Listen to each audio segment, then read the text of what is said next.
The following podcast is a part of RadioMisfits.com. And now it's time for the Mr. Nailsin Show. Well, I'm sure you know, last weekend the Israeli-Hamas war started because Hamas attacked them massively. And the response could very well mean the end of the Gaza Strip. I don't think that's, going overboard about where this could go. And it could go and could metastasize beyond the region and for a variety of reasons. But this is a comedy podcast. And even though I've talked at great length on a lot of political things on here and stuff, stay tuned for Night Night or something like that, and I'm just like, I don't know, maybe I'll put it up, a discussion on my locals page or something like that when I find the time, or not at all. I don't really have that great of a reach anyway, but still, it's horrible. And there's a lot of players involved. And of course you say, hey, Iran's really behind it. Sure. But ultimately, it's my opinion that China, benefits, from this. Now there's another front that America, in one way or another, is bogged into. I don't think there would be the need for American forces in that. There has been talk of special forces going in. Certainly the carrier group, I perfectly understand that. And that emphasizes the point. The Israel's strategic position has always been a great motivating force in all of this about, keep that Suez Canal open and the Persian Gulf clear for shipping and all of that. And it's like, well, the flow of oil and everything, despite the fact that we were at one point, somebody made us energy independent, but then somebody came along and undid all that. Yeah. So here we are, but it's not so much the oil supply of our own, or even the oil supply to our allies, which is a big part of it. But it's denying the oil to someone else. That's right. Trying to keep China's influence at a minimum and out of there, but it's increasingly growing. There was a civil war in Yemen that was really a proxy war between Saudi Arabia and Iran. And then China comes in and makes peace for everybody, That's a big indication of their growing influence. And so there's two goals here, It's the access to the oil supply and pushing out the American influence. And also just degrading America even more. There's the ongoing onslaught through BRICS on the currency. And when that happens, that would be even more massive in a lot of ways than a full-on war. So there's two fronts now. There's the Ukraine war, which is pretty much gone stagnant, but that, it still drains and all that, and God knows where it could go. And now there's this one, which is another flashpoint. That could explode into something bigger than it is. And then there could be the third front, which more than likely is an invasion of Taiwan. Now, the clock ticks faster and faster because despite all the ominous fear about China's growing power, their economy is crap. It's in terrible trouble. I mean, just the signs of those ghost cities, which was always bizarre. Never seen anything like that. And now they're destroying them. It was all a make-work project, but you just can't throw money away like that just to provide some amount of construction employment for people who would be jobless otherwise. And then there's no tenants for the buildings and whatnot. So a lot of signs of severe trouble, but that makes it even more dangerous. And there could be quite a bit of desperation there. So it's not like, see, they're on the verge of collapse or whatnot. But a war goes a long way to cover up a lot of that kind of stuff. And they might be willing to do just that. Then there's so much we just don't know. But I think it's certainly quite the player here. The immediate focus is the overall conflict that's always been there. And then, of course, Iran backs Hamas and all that sort of thing. But still, everybody's being manipulated to some extent here and there, and some more than others. I used to believe that there could be a Palestinian state, and haven't thought that for a long time now. I mean, I thought probably their last chance was really that, Arafat and Ehud Barak with Clinton there, and they said, well, it's a very generous offer. At least certainly you could build a lot on that. And I think Arafat represents kind of what I've always applied to, what I call the professional activist. The worst thing that could happen to him is victory, because then the cause is over, and now you got to get a real job. And he would have to govern and stuff. I had no interest in that. He was just a criminal piece of crap, died a billionaire and never produced a damn thing in his life. How'd that happen? Well, the situation is the same thing here. And there's a massive money laundering going on in the charities for the Save Palestine and all that sort of stuff, and plumbing pipes being turned into rocket launchers and stuff like that. And it's just like, wonder why that didn't work out. So that is the situation. But, unfortunately, it's a game board to the powerful. And yet it ends in horrific things like this. And that's life, the ultimate terrible thing is none of it was necessary. Increasingly so. More of this is just, hey, you really didn't have to do this. But the bet would be, and a lot of media personalities, true to form, the equivalency of both sides. Yeah, no. But as recent history teaches, I'm sure a group like Hamas is betting on, people will get over the horrific imagery and stuff and go back to, blaming Israel or something along those lines and saying, we need it. The immediate calls for ceasefire. There's only one side can punch, it doesn't work that way. So best outcome, Israel destroys Hamas. And quiets this down, then you continue on the usual status quo of this thing. But then again, like I said, this could be it for the Gaza Strip as being anything Palestinian, or certainly not an autonomous zone for Palestinians or what have you. Worst case scenario is it spreads, it metastasizes, and then it could be World War III, or actually World War IV. The Cold War was World War III, if you want to get technical about it. But nevertheless, spreading. And there's always the danger of that sort of thing. I mean, historically, a lot of wars begin with everyone believing, hey, this will be over by Christmas, and it almost never is, But Israel's hand was forced here, and they do have a right to defend themselves. And ultimately, your objective in war should be to remove your enemy's ability to make war. And that's what they got to do. All right. Again, maybe I'll elaborate on this type of stuff more on locals and whatnot. But that, I don't know. I just thought I'd weigh in here.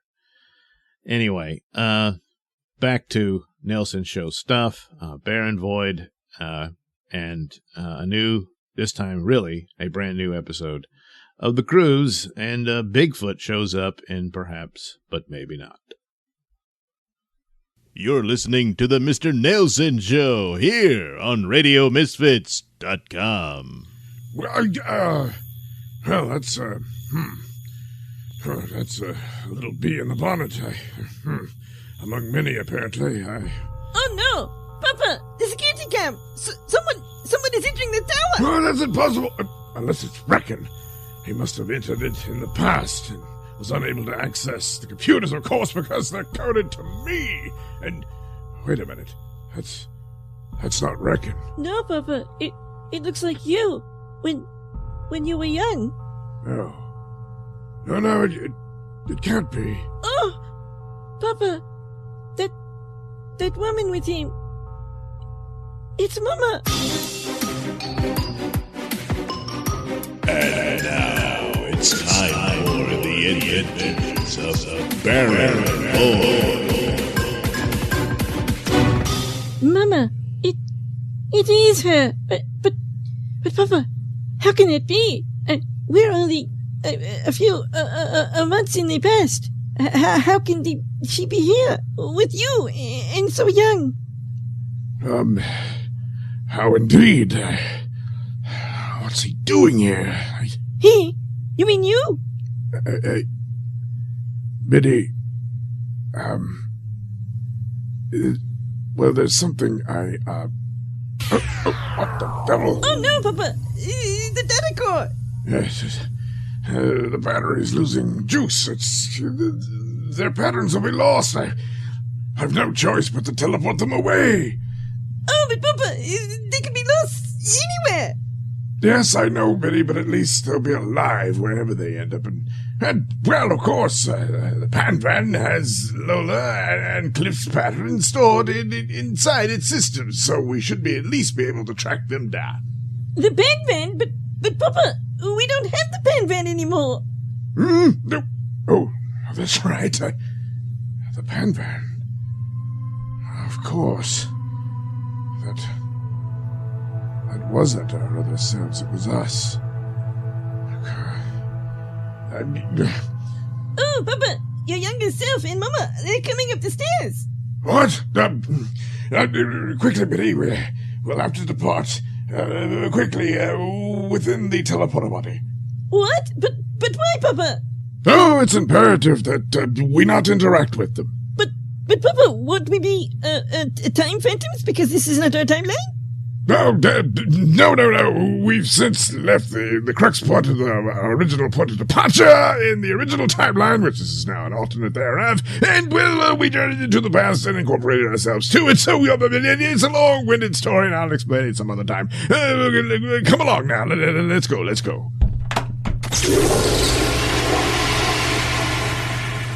Oh, this stirs my jealousy, Baron.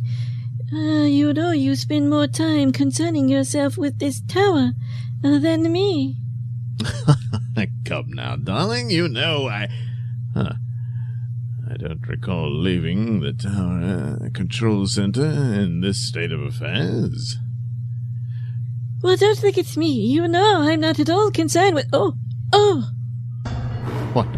What is it, darling? Is there something wrong? No, the baby... It's kicking. Yes. Darling, soon we'll be 3.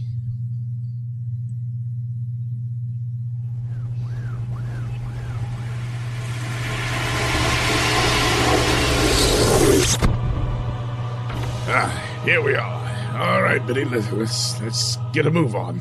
Oh, we're back in the basement, Papa. Yes, I thought it prudent to put the teleporter body back where it belongs. Yes, Papa, but what about Mama and your younger self, and what happened there? I told you, Biddy. I'll explain all that at a later time. Right now, we have to act fast in our efforts to save Russell and Miss Montgomery. But Papa, see? There she is, the Panvan, right where we left it. Now, we'll gather a few things and we'll be on our way.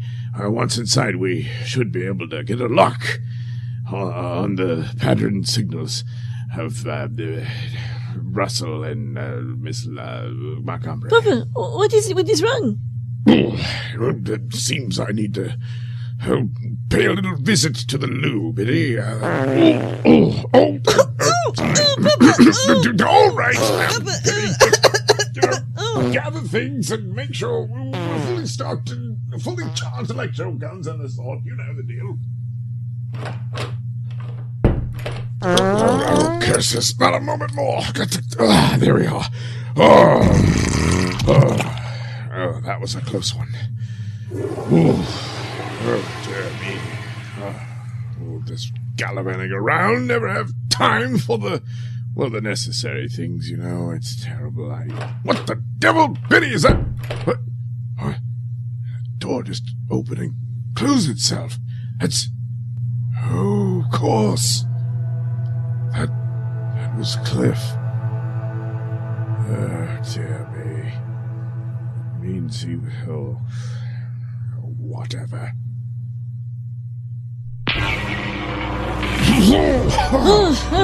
Oh, man. Oh, man. Jeez. Oh, God, Yeah, that was horrible. Yeah, no kidding. That's what you Neanderthals get when you interfere with technology you don't understand. Yeah, well, when you point a gun at somebody and threaten them, you kind of force the situation, don't you think? I was clearly in the midst of negotiating the situation, and you overreacted. Yeah, well, I guess I'm something of a shoot first and ask questions later. Well, I shot. Now here's the question. Where the hell are we? Well, originally, we were supposed to be teleported to Baron's Time Tower, but thanks to you zapping my teleport chamber, there's no telling where we are. We could be anywhere at any time. Fear not, Count the Reckon. You are not lost. You are found, and you are right where you were meant to be. On trial for your crimes against the Empire of Troy. Oh no. The Trojans! You have been listening to Baron Boy. Written, produced, and performed by me, Douglas Nailsin. Music comes courtesy of Kevin MacLeod and other public domain sources.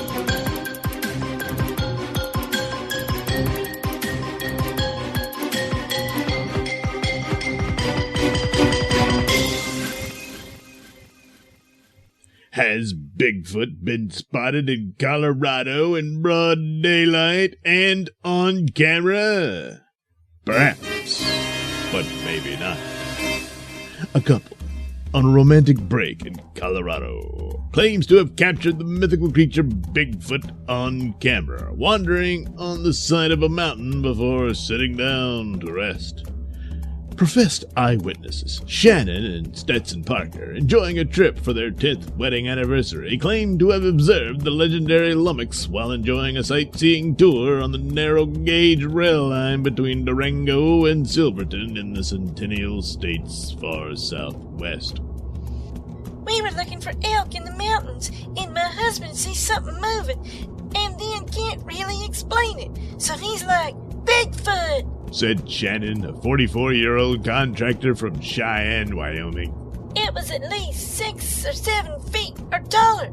It matched the sage in the mountains so much that he's like camouflage when crouching down. If you asked before our trip, we would have said maybe Bigfoot could be real. But now, we're convinced.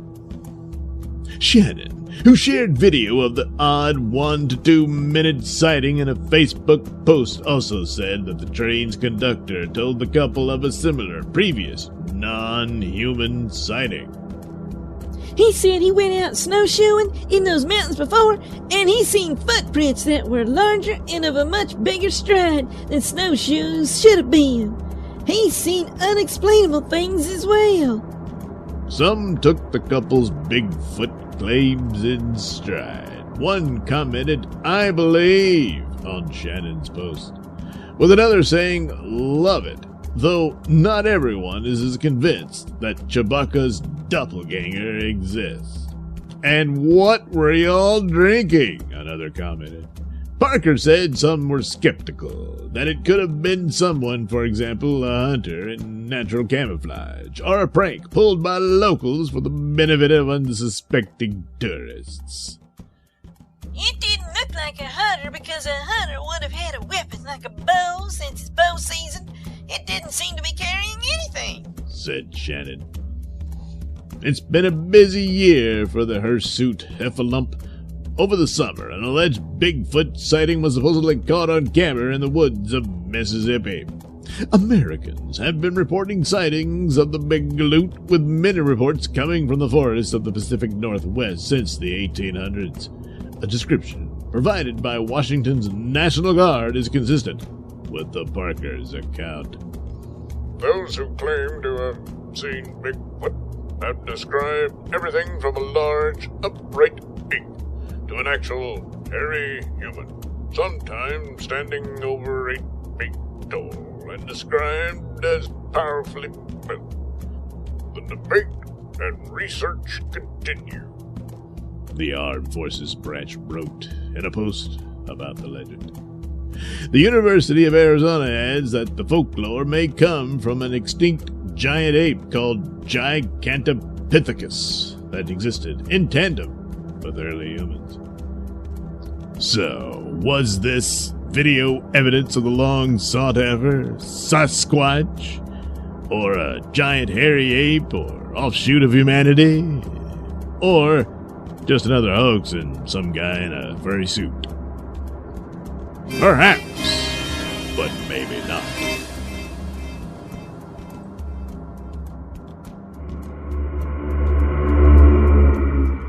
Previously on the cruise. Well, it looks like the storm's cleared up pretty good. Yeah, I guess. Now's as good a time as any for us to go give Miss Knott a burial at sea. Ah, jeez. Why do we always gotta be the pallbearers?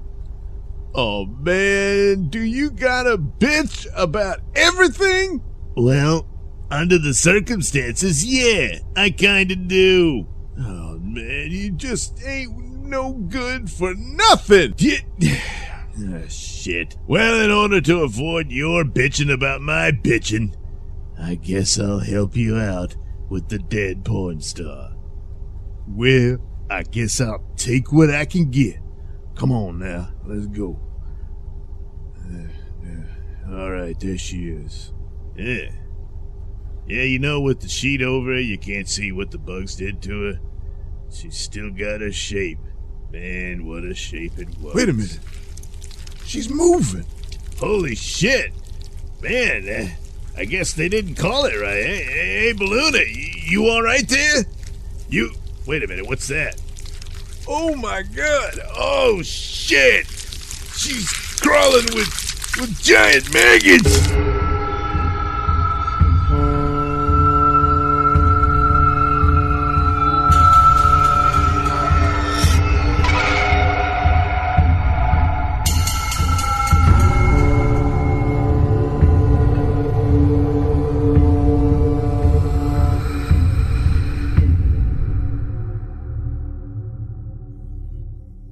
All right, here you go, Mac. There you go. Rest up there. Thank you. Sleep's the best thing for him at the moment, right? What? Yeah, he'll be all right. Oh, man. Huh? What the hell? Hey, what's going on? What's going on? Oh, jeez, I gotta catch my breath. Oh, I think I'm gonna be sick. Here, Cream, have a seat now. You take it easy. What the hell's going on? Oh, man.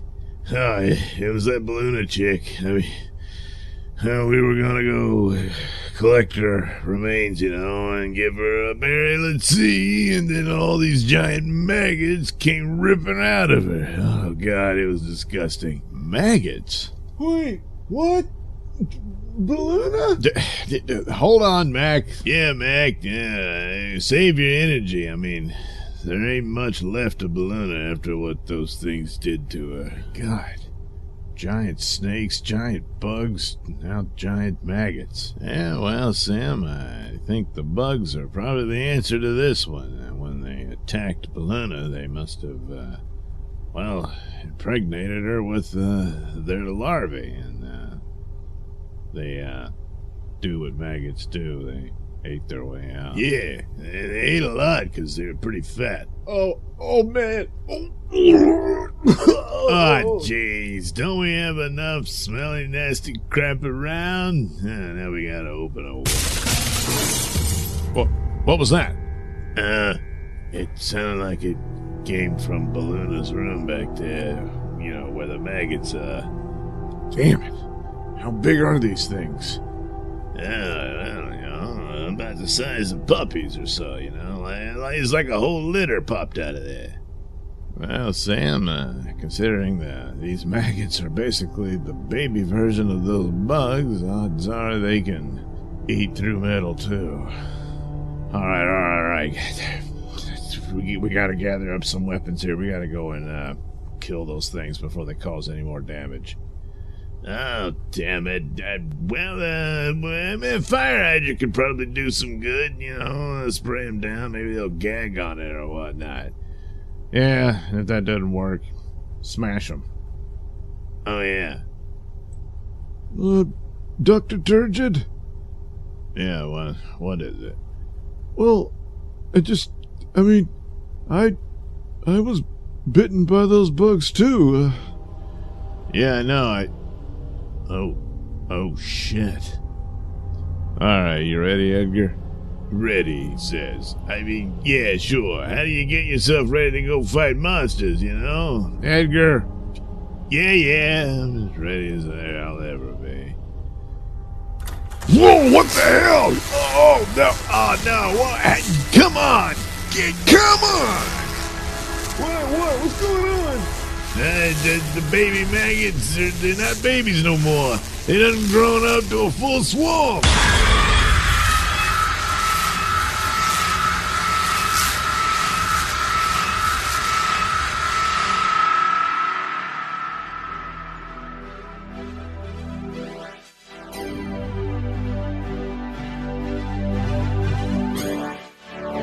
You have been listening to The Cruise, written, performed, and produced by me, Douglas Nailsin. Any and all music is courtesy of Kevin MacLeod and other public domain and copyright-free sources.